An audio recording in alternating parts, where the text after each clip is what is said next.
Which stage of your coaching career are you currently at, and how can you move to the next one? That is the topic of today's podcast. If you're new here, this is the Muscle of Mind podcast, where we focus on how can we develop our physical and mental health and fitness so we can perform at our best in every area of life. This is a Coach's Corner segment where we dive deeper into the topics that will help coaches who are in this space support their clients to improving their physical and mental health and fitness. So today's session, we are talking about the different stages of a coaching career, and hopefully by the end of the session, what you will have is clarity on which stage you are currently in and how you can get to the next stage. So the thing about these coaching stages is that each of them have their own unique problems. And what we've done here is we've taken these problems and we've framed them as questions, because ultimately every problem is just a question to be solved. So if we can figure out which stage you are at, if we can address the question that is at the root of the problem, you will be able to move to the next stage. So, what are the 4 stages of one's coaching career? The first stage is the contemplation phase. In this phase, you are asking, should I become a coach? Stage 2 is the decision phase. Here, you are asking, how do I become a coach? Stage 3 is the building phase, where we ask, how do I get my first 3 to 5 paying clients?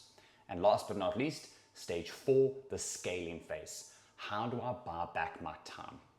These are the 4 stages of a coaching journey, regardless of what kind of coach you are, whether you're coaching fitness, life coaching, mental health, Pilates, yoga, nutrition, whatever it is, these are the stages that you'll move through as a coach. So let's dig in now and start looking at each stage individually and what the core question of that stage is. The first stage is your contemplation stage. At this stage, you are asking and considering the question, is coaching the right career path for me? Do I have what it takes to become a coach? Now, we've been running a health and fitness academy for the last 3 years, and we've been involved in the industry and mentoring and training other coaches for quite some time.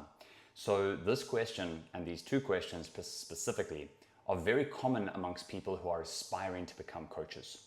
Now, the problem that you face at this stage is not about which course to take, what kind of niche am I going to go into? How am I going to build my business? Right now, the question is simple. Is this the right decision for me? Now, the reason this phase is so important is that the majority of people get stuck in this phase, where they kind of go on this loop in their head of, should I become a coach? Is it the right career path for me? Should I do something else? And they stay there for a very long time. Now, that indecision, that middle ground, is the most stressful place to be. Once you make a decision, either A, I'm going to become a coach and I commit to making this decision, or B, I decide not to become a coach and I put my energy elsewhere. Once you make that decision, you're going to gain so much more energy and headspace back because you've actually made a decision. Now, it's important to understand what a decision really is. The word decision is derived from a Latin word that I'm not going to try and pronounce, but the origin of the meaning means to cut from, which means to cut off any other option. That is what a decision is. It's to cut yourself off from any other option. So to decide, to make a decision, means I'm cutting myself off from any of my other options because I've decided on the path that I want to go down. Now, in the contemplation phase, should I become a coach is the key question. So let's briefly look at some of the core things you need to consider when answering this question so that you can make a decision about whether to become a coach or whether to move on. So, the first thing you need to understand about becoming a coach is that coaching is a people job.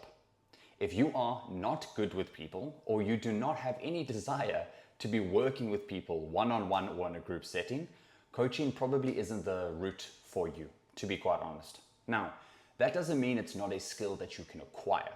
The question is, A, do you have a natural aptitude for working with people? Do you like working with people? Does it energize you to have conversations, to meet new people, and to actually work with them to achieve their goals? Now, if you answer no, it doesn't mean that you can't have a career in the health, wellness, or personal development space. It just means that the role of being a coach might not be the right fit for you, because coaching is a people-heavy job. Now, I personally am more introverted. However, I love coaching. I just like coaching to a certain degree and not overwhelming myself with too much people interaction. which is why I've built my business and my life around that characteristic that I have. So the fact that coaching is a people job means you have to be committed to either working with people or B, developing the people skills that's going to allow you to be a coach. Because before you can even consider how to actually perform the skill of coaching, you have to be comfortable with working with people. So that's the first thing you need to consider when you're answering the question, should I become a coach? Am I a people's person, or am I willing to develop the skills to become a people's person? Because this is a people-heavy job. It's not for sitting behind a desk, it's not for solitude, it's for people. Now, the second thing we need to consider when you're truly looking at, is coaching the right career path for me? There's one key thing you have to understand about coaching. For the majority of the world, coaching is a self-employed job for the most part.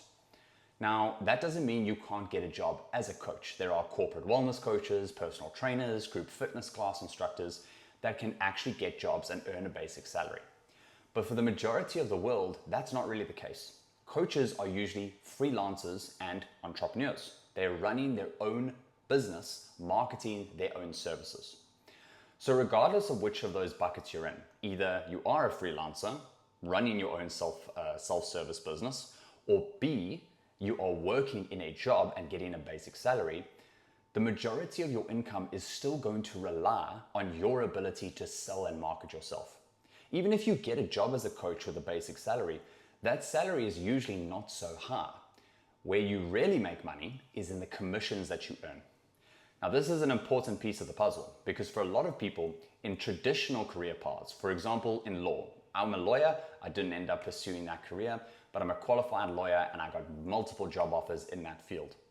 Now, the way a traditional career like the law or being a doctor or being an accountant would work is you would get certified, you would apply for a job, and you would earn a decent basic salary and then work your way up in experience and position until you earned a higher basic salary.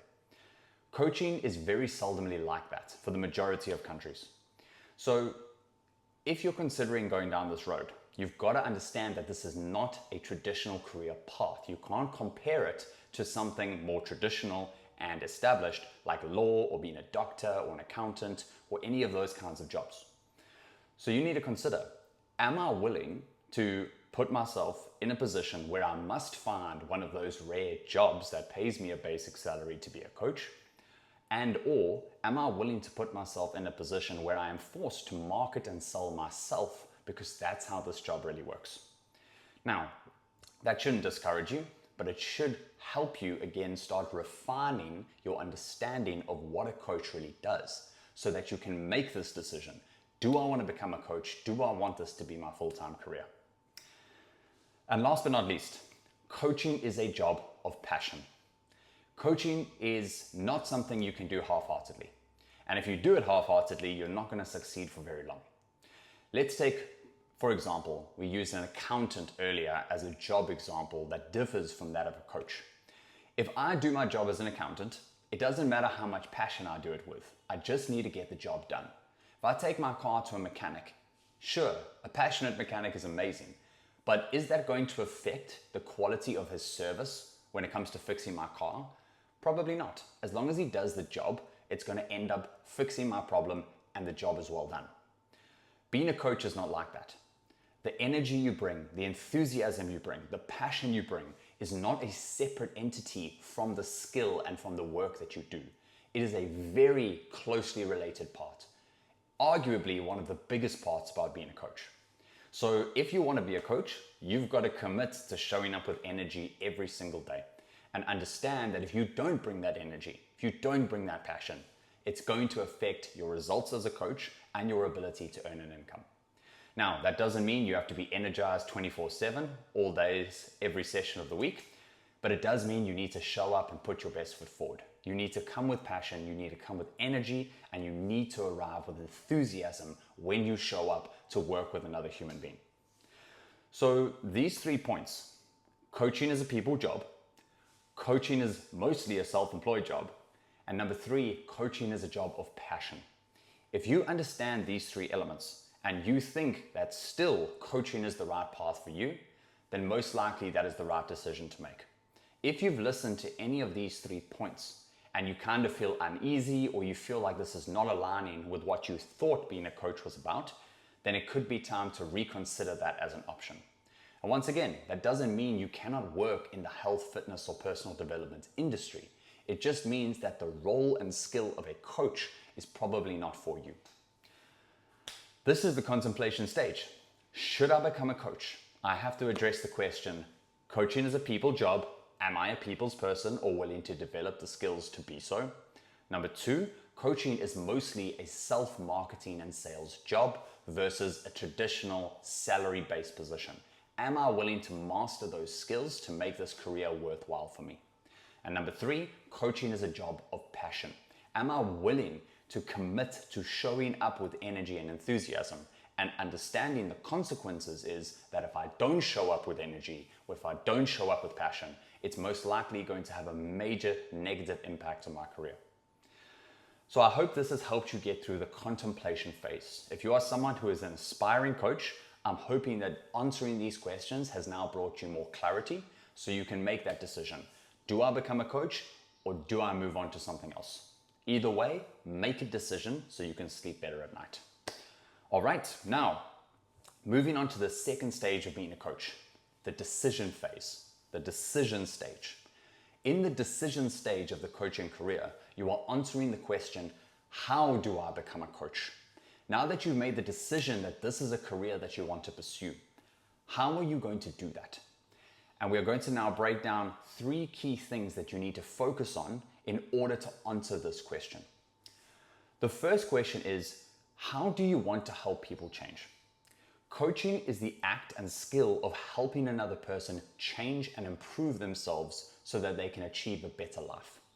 Now, you can coach in a variety of different modalities. You could be a fitness coach, a life coach, a mental health coach. You could be a yoga coach, a Pilates coach, a finance coach. There's so many different kinds of coaching that are out there. You need to firstly decide, what is the change that I want to help other people create? What am I passionate about? What do I have some experience in so that I can pass that on and help someone else achieve that same transformation?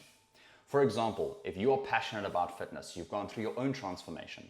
Perhaps you've gone through your own struggles in life and you want to be able to coach someone through those tough experiences, like a tough divorce, anxiety, depression, stress, whatever it is that you have experience in and a passion in, you need to start asking the question, what kind of coach do I want to be?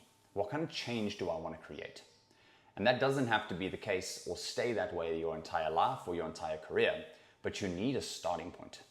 For me personally, I'm now a personal trainer, a nutrition coach, a life coach. I have moved into a holistic form of coaching, but I didn't start out that way. I started as a fitness coach because I was an amateur bodybuilder. I knew how to build muscle and lose some fat. I knew how to stay consistent in the gym, and I wanted to help other people do the same thing. So I decided once I finished my law degree that I would step away from the law, I would say no to my job offers, and I would jump into the gym and become a personal trainer and a fitness coach. That turned out to be one of the best decisions I've ever made, and I have absolutely no regrets looking backwards. It's built me such a beautiful and incredible life. But you need to make that decision for you. So firstly, what kind of coach do you want to be? Now, answering that question brings you to the next logical step in this phase of making a decision about how to become a coach. What certifications or skills or trainings do I need to take in order to be able to coach in the niche that I want to coach in? Now, this is a very big question, and we get inundated with questions about this all the time. Which academy is right? What kind of course should I take?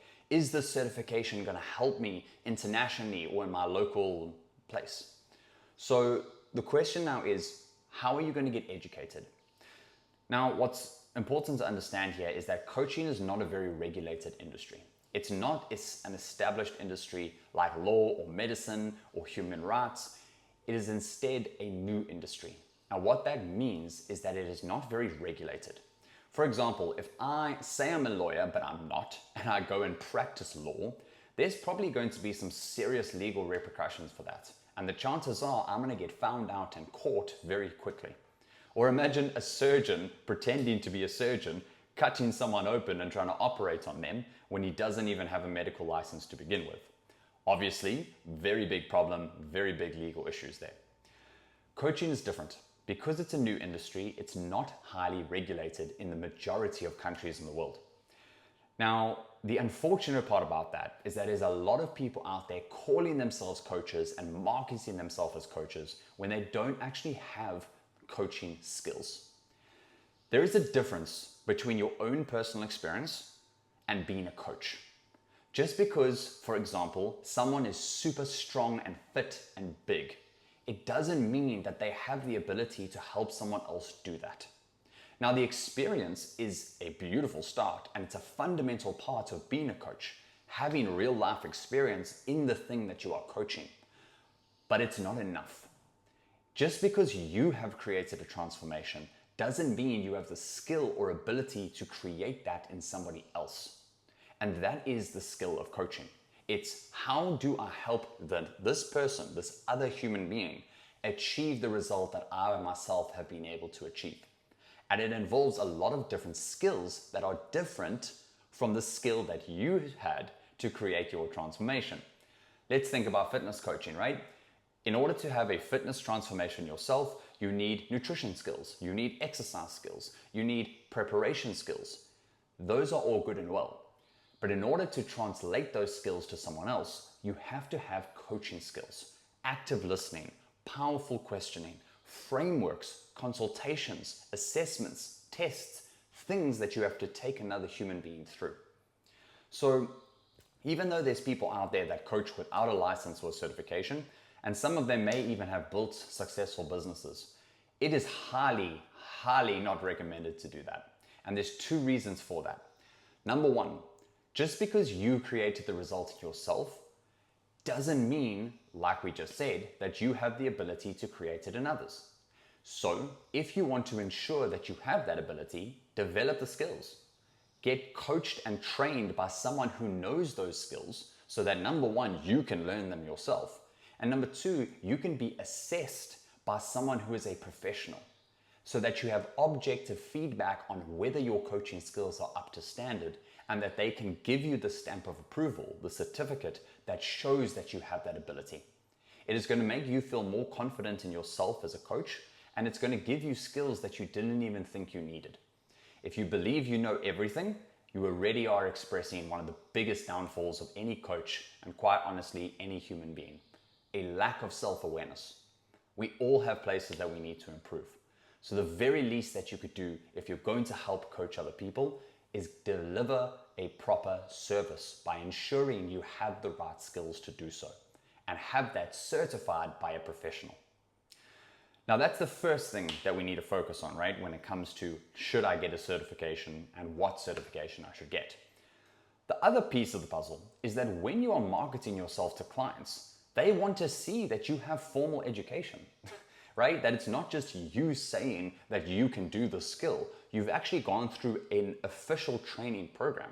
You've developed skills. Someone has set your skills and taught you skills, compared that to a high standard and approved you to have met those standards. So when you're marketing yourself, what do you think is going to be more attractive? Someone who proclaims they're a coach, or someone who has proof that they have gone through training and been approved and assessed by professionals to actually do the skill?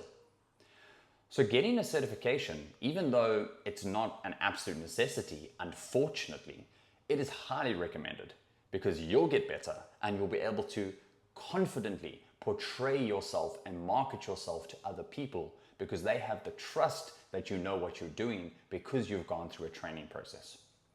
So last but not least on the decision stage, I want to take you briefly through 3 different criteria that you can use to decide whether a course, a certification, or an academy is the right fit for you when you want to become a coach. Number 1, they have to have a course that is aligned with your niche. Fitness, life coaching, Pilates, nutrition. They have to have a course that is aligned to the niche that you want to coach in. Number 2, it has to include business training. Any coaching certification that does not include business training is not operating in reality. Coaching skills alone are not enough. You must have the skills to market and sell yourself Otherwise, you're a fantastic coach with no leads, no clients, and no money. And number 3, whoever is teaching that course or certification should be a person with real experience. Anybody can read off a whiteboard or read from a book. A proper teacher not only has the ability to teach, but they have experience in what they're teaching, real world experience, so that they can show you what the skill actually looks like in real life. You can use those 3 criteria to distinguish which academy or course or certification is the right fit for you. It must have a course in the niche you want to coach in. It must include business skills as a part of the curriculum, and it must be taught by people with real life experience, not just people who have a teacher's qualification with absolutely zero real world experience. So, to sum up the decision stage, what kind of coach do you want to be? What kind of course or academy are you going to choose that is going to help you become certified as a coach in that specific niche? Very important when you're making a decision. Once you use this criteria, you should be able to now choose which education pathway you want to go down in order to become a coach. You don't have to get a 4-year degree, but you need to invest in some form of legitimate education. All right, stage number 3, the building phase. In this phase, you ask the question, how do I get my first 5 paying clients? How do I start the ball rolling of earning money as a coach so I can establish myself and build my career? Now, the biggest thing you have to consider when you're in the building phase is one of my favorite quotes and sayings. If you have no money, you should have no shame. Call, knock, text, DM, WhatsApp, email, reach out to as many human beings as possible. Why are you doing that? Because nobody knows you. You have no experience. You have no starting point. And the person who has no starting point has to prove their value. Now, when you are getting clients, the number one most important thing that's going to determine whether someone is going to give you money for a service is, do they trust you? Do they trust that you can solve the problem that they have? That is where you need to focus your attention when you're in the building stage of your coaching career. And a beautiful way to do this is work for free. Yes, give stuff away for free. Gasp. So many people freak out when they hear this. So I should work for free and give all my time away and work and not make money? Yes. If you have no other experience or no income or no clients, you've got to start somewhere. When I was working in my first big box gym, we offered 3 free personal training sessions to anyone who would join the gym as a member. Now, what most of the coaches in that gym did is they sat back, they avoided them, and they did everything they could to not be chosen to deliver a free session. To me, that was ridiculous. Those free sessions are gold. Those are giving people value, building a connection, showing them your skills and what you have the ability to do for them. I went and printed the entire list of members and new signups for the last 3 months, and I would sit on my off days texting over 300 numbers a day, only offering them 3 free personal training sessions plus a free diet plan. What was the result of that? I worked for free for basically 2 to 3 weeks. But what was the result of that? Out of the 50 people that I ran through 3 personal training sessions for free, at least 20 of them signed up. So even though I worked for free for 2 to 3 weeks, after that, I got clients so easily. Why? Because I demonstrated trust. I'd given them something. I'd given them my time and my services so they could see that A, I had the ability to solve their problems and to train them effectively, and B, that I was willing to put myself out there and give them something for nothing. So when you're in the building phase, your only job is to ask yourself, who are the people that have the problem I want to solve and the money that they can pay me to solve it? That is what you need to ask, and then you need to go serve them.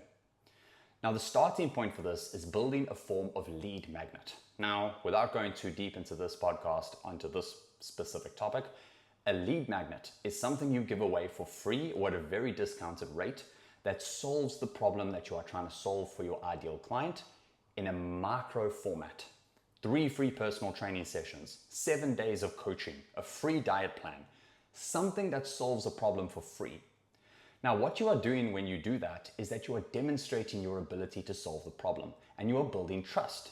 Now this person knows that you are a real human being that can solve their problems.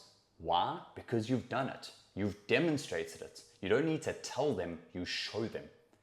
And at the end of them consuming that lead magnet, at the end of the 7-day program, the end of the 3 free PT sessions, then you offer to upsell them on your actual core program.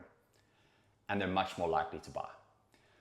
So if you're in the building phase, what you need to do is identify who has the problem that you are trying to solve, do they have the money to pay you, and what can you offer them for free that will solve that problem in a very small way so that you can build trust, you can build rapport, you can build authority in order to sell them on your main thing later.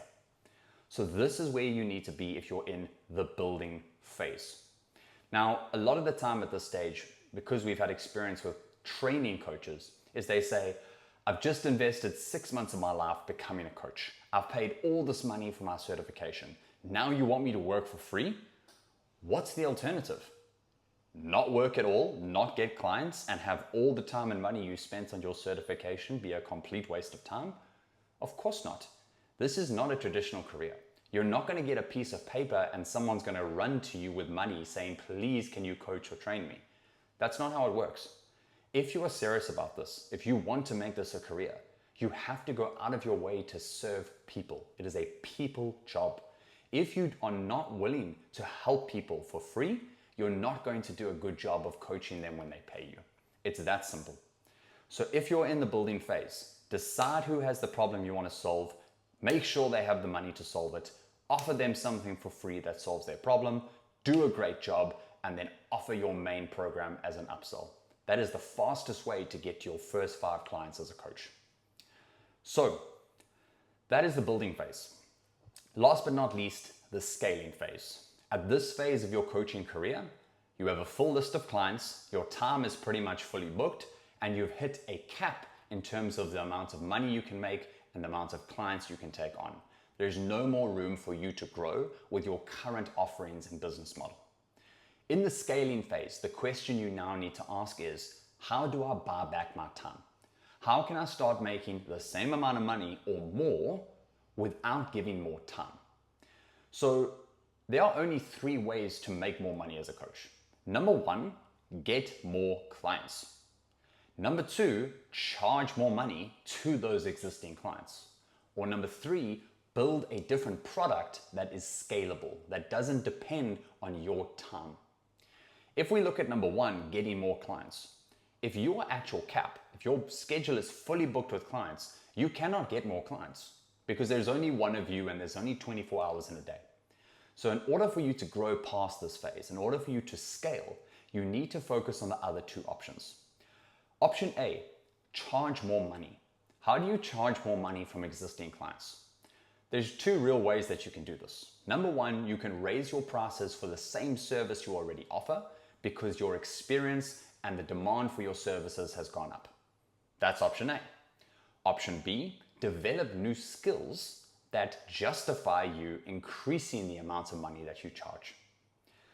Both of those things require a lot of effort, and sometimes there's a little transition phase where you lose some clients because they don't want to pay more, but that's okay. That's the risk you take when looking to scale up. The second thing that you can realistically do to earn more money as a coach once you've hit your ceiling of the amount of people you can see is you've got to build a different style of offer. You have to build something that's scalable. So a traditional coaching model is a one-on-one coaching relationship, whether that's one-on-one training on the gym floor, whether that's coaching sessions done through a conversation or online. It's a one-to-one experience. Now there's many different ways that you can build something that's more scalable, and you've got to choose what option works best for you. Option 1, instead of being one-to-one, you can go one-to-many. Meaning instead of coaching one person at a time, you coach multiple people.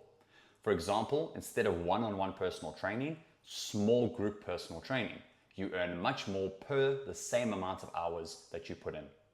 Option number 2 is that you have a group coaching program. Instead of having one conversation with someone, you host a group coaching session with multiple people at the same time.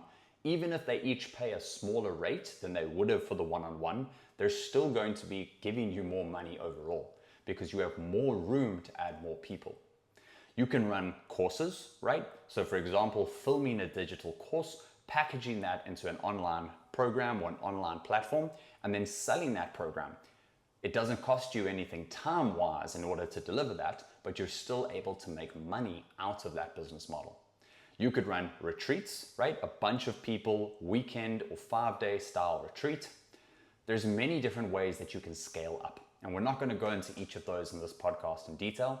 But the point is, if you're at the scaling phase, there's only 2 realistic options that you have if you've hit your cap for the amount of clients that you can see in a week. Number 1, charge them more by raising your prices for your existing offer or by learning new skills that justify the increase in your price.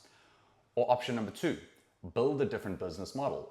Create a course, run a group coaching program, do semi-personal training with a group, run retreats. There's so many different methods of which you can take your existing service, the offer that you deliver, and package it into something that's scalable, something that isn't dependent on your time and energy. So I hope this has been helpful. We've now been through the 4 different stages of your coaching career. Contemplation phase, do I become a coach? The decision phase, how do I become a coach? The building phase, how do I get my first 5 clients? And the scaling phase, how do I buy back my time? Your job is to figure out which stage of your coaching career you are at, look at the core question that's related to that section, answer that question so that you can move on to the next stage. And this will help you grow your coaching career. If you've listened this far, thank you so much. I hope this has been helpful. We currently offer a free career consultation where myself and our other master coaches will have a one-on-one session with you where we can find out which stage you're at and we can help you answer the questions that we've taken you through in today's session. If this is something you're interested in, if you want to get your first or your next 3 clients as a coach, DM us and we'll set up that consultation to help you grow. Thank you for listening. Have a beautiful day.